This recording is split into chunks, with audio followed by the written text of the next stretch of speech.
सपने तेरे ऊंचाई पर है,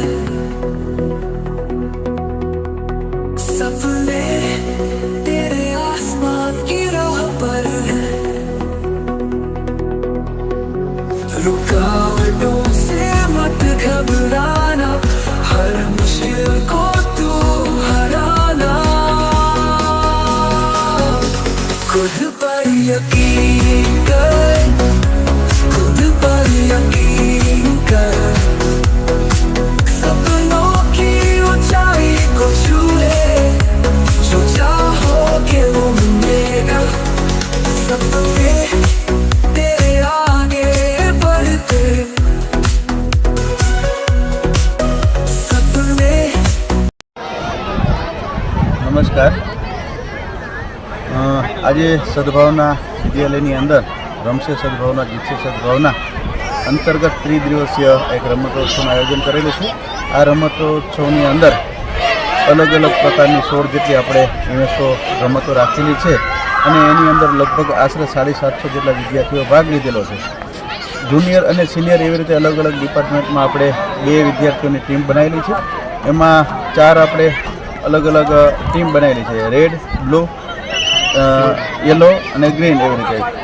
અને એમાં આજની આ 21મી પેઢીની અંદર એટલે કે જે બાળકો મોબાઈલ તરફ વળ્યા છે અને એ મોબાઈલ તરફથી આપણે બાળકોને પાછા લાવી અને એક આજે આપણી પરંપરા મુજબ જે કંઈ ખેલ મહાકુંભ ચાલે છે એની અંદર અલગ અલગ જે બાળકોની અંદર જે કલા અને કૌશલ્ય હોય છે એને ઉજાગર કરવાનું કામ આ સદભાવના વિદ્યાલય આજે કરી રહી છે। સદભાવના શૈક્ષણિક સંકુલ વિશે શું કહેશો તમે? આમ તો સુરેશભાઈ આપના માધ્યમ દ્વારા કહેવા માગું છું કે આજે કાલ કરતાં લગભગ 11 વર્ષથી અવિરત આ શાળા દિવસે ને દિવસે સારું પરિણામ આપી અને વિદ્યાર્થીઓનું હિત ઈચ્છી રહી છે અને આવનારા સમયમાં પણ જે વિદ્યાર્થીઓનું સપનું છે અને એ વિદ્યાર્થીઓના સપના સાકાર કરવામાં સંપૂર્ણ અમારી મેનેજમેન્ટ ટીમ અને શિક્ષકોનો સ્ટાફ તે ખડે પગે છે અને આવનારા સમયમાં જે વિદ્યાર્થીઓનું જે સપનું છે એ અને વાલીનું જે સપનું છે તે સાકાર કરવામાં સંપૂર્ણ અમે એમની સાથે કટિબદ્ધ રહેલા છીએ। આજે સદભાવના શૈક્ષણિક સંકુલ જો અભ્યાસમાં તો અવ્વલ નંબર છે જ, પણ રમત ઉત્સવમાં શું કહેશો તમે? રમત ઉત્સવમાં એવી વાત છે સુરેશભાઈ કે જે બાળકોની અંદર ઘણી બધી કલા અને કૌશલ્ય છે જ। આજે આપણે જોવા જઈએ તો ગુજરાત સરકાર જે છે એ ખેલ મહાકુંભ કરી અને બાળકોને તાલુકા લેવલ પછી જિલ્લા લેવલ એવી રીતે ડિસ્ટ્રિક્ટમાં પણ લઈ જાય છે। તો અમે પણ આજે એના જે સરકારશ્રીના પગલાંના મુજબ અમે પણ એટલા માટે રમતોત્સવનું આયોજન કર્યું છે કે બાળકો સારું પરફોર્મન્સ આપે અને એ બાળકો તાલુકા જિલ્લા અને ડિસ્ટ્રિક્ટ સુધી પહોંચે અને પોતાનું પરિવારનું અને શાળાનું નામ રોશન કરે એવી અમારી આશાઓ છે।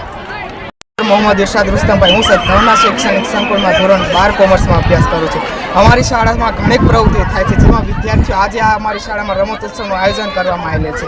વિદ્યાર્થી કે જે આજના આધુનિક યુગમાં જ્યારે મોબાઈલની વિટંબણા તરફ આગળ વધી રહ્યો હોય છે ત્યારે અમારી શાળામાં શિક્ષકો દ્વારા જે વિદ્યાર્થી કે જે પોતાના અભ્યાસ અર્થે અન્ય જે પ્રવૃત્તિ તેનામાં સમાયેલી હોય છે તે તેને બહારમાં લાવી સુસુપ્ત શક્તિ બહારમાં લાવી શકે એ માટે અમારી શાળામાં આજે આ રમતોત્સવનું આયોજન કરવામાં આવેલ છે। રમતોત્સવના આયોજનમાં તમામ વિદ્યાર્થીઓનો સમાવેશ કરવામાં આવ્યો છે જેથી તે પોતાના અંદર જે શક્તિ રહેલી છે જે અન્યને બતાવી શકે અને જે ઘરમાં રહીને તે પોતાની શક્તિ તે અન્યને બતાવી શકતો નથી। તેથી અમારી શાળામાં રમતોત્સવથી જે વિદ્યાર્થી જે શૈક્ષણિક ક્ષેત્રે તો આગળ વધી જ રહ્યો છે તેની સાથે સાથે રમતગમત ક્ષેત્રે પણ પોતાનું પ્રદાન અને પોતાની શક્તિઓ બતાડી શકે તે માટે રમતોત્સવનું આયોજન કરવામાં આવે છે। અમારી શાળામાં એટલે કે સદભાવના શૈક્ષણિક સંકુલમાં રમશે સદભાવના અને જીતશે સંભાવના તે સૂત્રને આધીન અમારી શાળામાં દરેક ટીમ અનેક ટીમનું આયોજન કરવામાં આવે છે કે દરેક ટીમ પોતાનું શ્રેષ્ઠતા પ્રદાન કરીને આપે પ્રયત્ન કરે છે। તેમાં અંતે એક ટીમને વિજેતા બનાવવા છે। વિજેતા બનાવતી ટીમને અન્ય તમામ ટીમ મેમ્બરોને વિજેતા અનેક નાણાકીય કે ગમે અનેક પ્રોત્સાહન આપીને તેમને પ્રોત્સાહિત કરવામાં આવે છે। હું સતાપ્રા દેવાંશી સદભાવના વિદ્યાલયના 11 સાયન્સમાં અભ્યાસ કરું છું। અમારી શાળામાં દર વર્ષે રમતોત્સવનું આયોજન કરવામાં આવે છે। આ વર્ષે પણ 3 દિવસનું રમતોત્સવનું આયોજન કરવામાં આવે છે જેમાં છેલ્લા 3 દિવસથી તેની સતત પ્રેક્ટિસ કરવામાં આવે છે જેનાથી બાળકોમાં ઉત્સાહ અને પ્રોત્સાહન વધે છે। અમારી જેમાં રમતોત્સવનું આયોજન કરવામાં આવ્યું તેમાં 90થી વધુ રમતો તેમજ 750 જેટલા વિદ્યાર્થીઓએ ઉત્સાહભેર ભાગ લીધો છે। અમારી શાળામાં સાંસ્કૃતિક તેમજ શૈક્ષણિક કાર્યક્રમો કરવામાં આવે છે। સાંસ્કૃતિક તેમજ શૈક્ષણિક કાર્યક્રમ કરવામાં આવે છે. મારી શાળા ભણવામાં તો હંમેશા એ પણ રહે જ છે, સાથે સાથે રમત તેમજ ગમતમાં એ પણ રહીને જિલ્લા તેમજ તાલુકા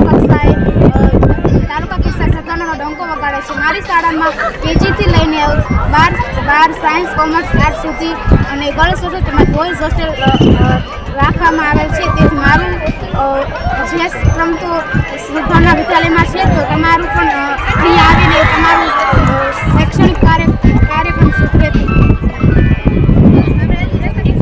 તે માટે તમારે સિદ્ધોના વિદ્યાલયમાં એડમિશન લેવું જરૂરી છે. મારું નામ પરમાર મનસ્વી માવજીભાઈ છે. હું અહીંયા સદભાવના વિદ્યાલયમાં અભ્યાસ કરું છું. અહીંયા રમતોત્સવનો દર વર્ષે આયોજન કરવામાં આવે છે. તેમાં વિદ્યાર્થીઓને જુદી જુદી રમતો વિશે કૌશલ્ય અને ઉત્સાહ વધે, પ્રોત્સાહન વધે તે માટે દરેક શિક્ષકો તેમના